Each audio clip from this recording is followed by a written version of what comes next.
Vandag is donderdag 6 November. Baie welkom by vandag se luistermeditasie in Koninkrykstyd. Ons staan vandag stil by 'n enkele teksvers in Psalm 25, die 12de vers. Ek gaan vir ons lees uit die 1983 vertaling, maar voor ons gaan lees wil ek jou graag nooi om sommer net daar waar jy is tot rus te kom. As jy 'n kers naby jou het, steek die kers aan en draai intentioneel in hierdie oomblik na jouself toe. Raak rustig. En soos wat jy stil word, raak bewus van jou asemhaling.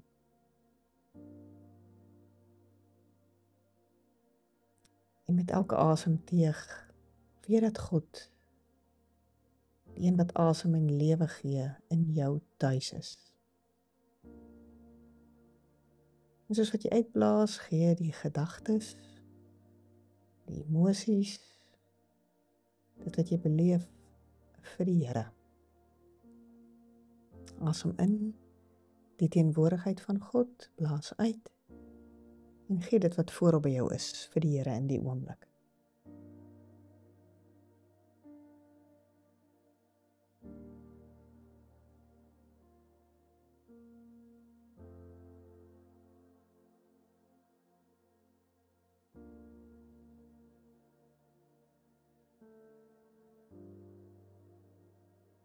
Maak nou jou hande oop op jou skoot, soos iemand wat graag wil ontvang.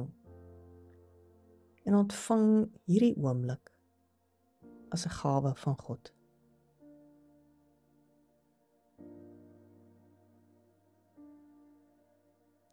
Die psalmdigter van Psalm 25 sê in vers 12: As iemand die Here dien, leer die Here hom watter pad hy moet kies. As iemand die Here dien, leer hy hom watter pad hy moet kies.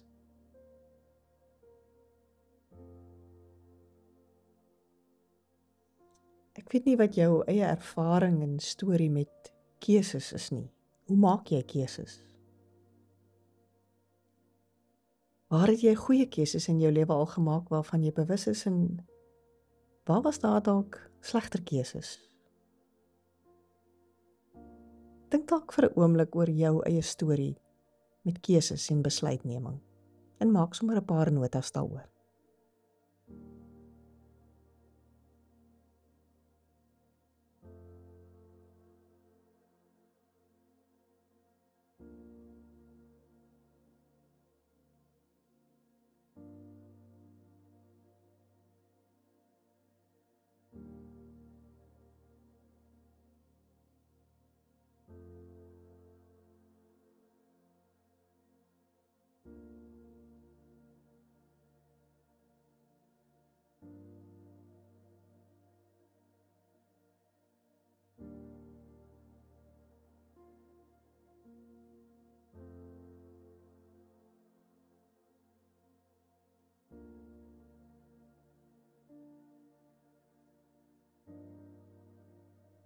My kinders het dikwels na vore gekom met 2 lekker vuil handjies en dan het hulle voor my kom staan en vir my gesê, kies mamma, kies.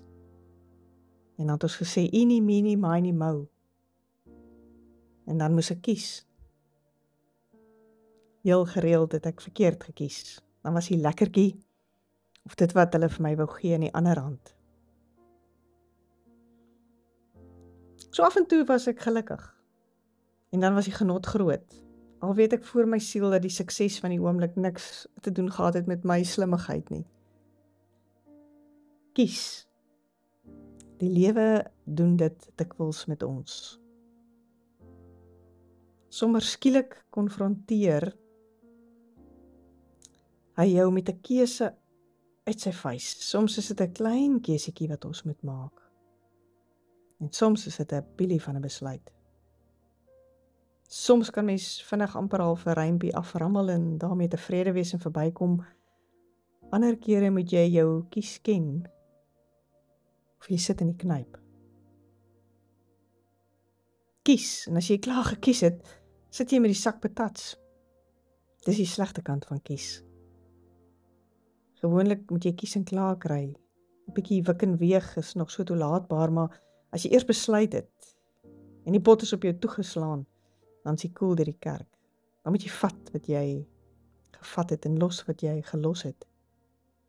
En die losery is ook nie altyd so maklik nie. Die Bybel is vol kiesstories. Dink bietjie saam met my. Abraham moes kies of hy dit sou waag om Isak, sy beloofde kind, en vir wie hy 25 jaar gewag het, te offer. Moses moes kies of hy dit sou waag om weer voor die farao te verskyn. Onthou, hy was mos nou 'n voortvlugtende in 'n verdagte moordsaak. Hanna moes kies of sy by haar belofte sou bly om haar klein Samuel by Eli, die ou man, wie sy eie seuns nie jy's 'n toonbeeld van oordentlikheid was nie, in die tempel sou los. Jesus moes in Getsemane kies tussen God se wil en sy eie. Tussen my lewe en sy lewe. Een van my gunsteling kiesstories is wat Dawid in die omgewing van die klipbokrotse gaan skuil het, terwyl Saul met 3 afdelings soldate op hom jag maak, en toe kies arme Saul juis Dawid se skuilplek om 'n draai te gaan loop. En Dawid se manne fluister vir hom.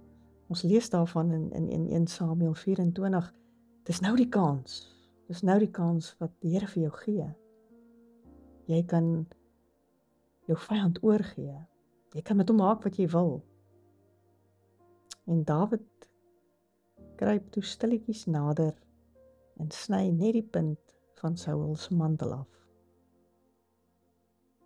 Dit was die maklikste ding van die niks vermoedende Saul, wat hy net daar kon doodmaak. Teen die tyd was Dawid immers lankal gesalf as die volgende koning.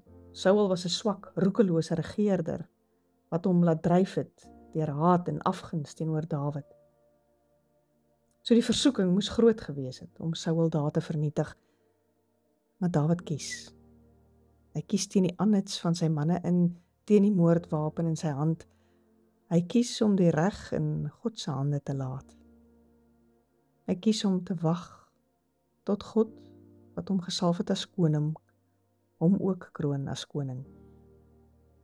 En met die keuse gee Dawid vir Saul nog 'n kans.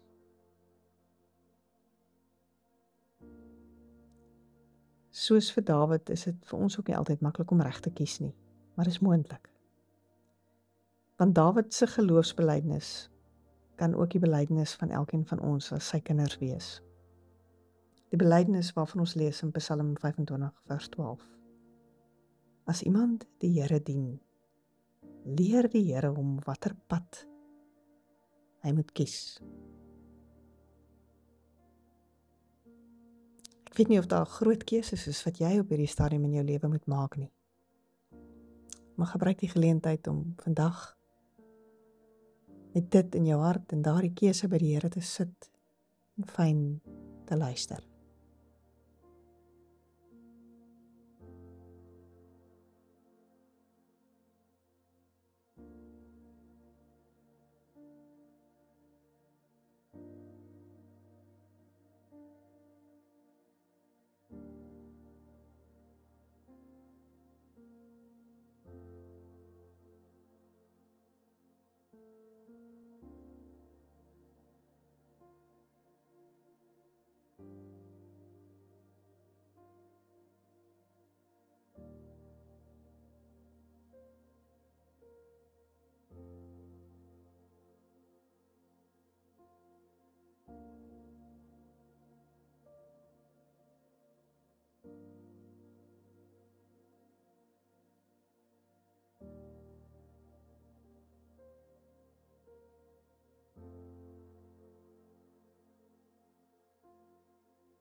Here, soms is die keuses wat ek moet maak in 'n dag maklik en eenvoudig en eintlik voor die hand liggend. Maar soms is dit ingewikkeld en moeilik. My eie ego, my eie selfsug, my eie menswees staan dikwels op en dit maak vir my moeilik om U wil te erken.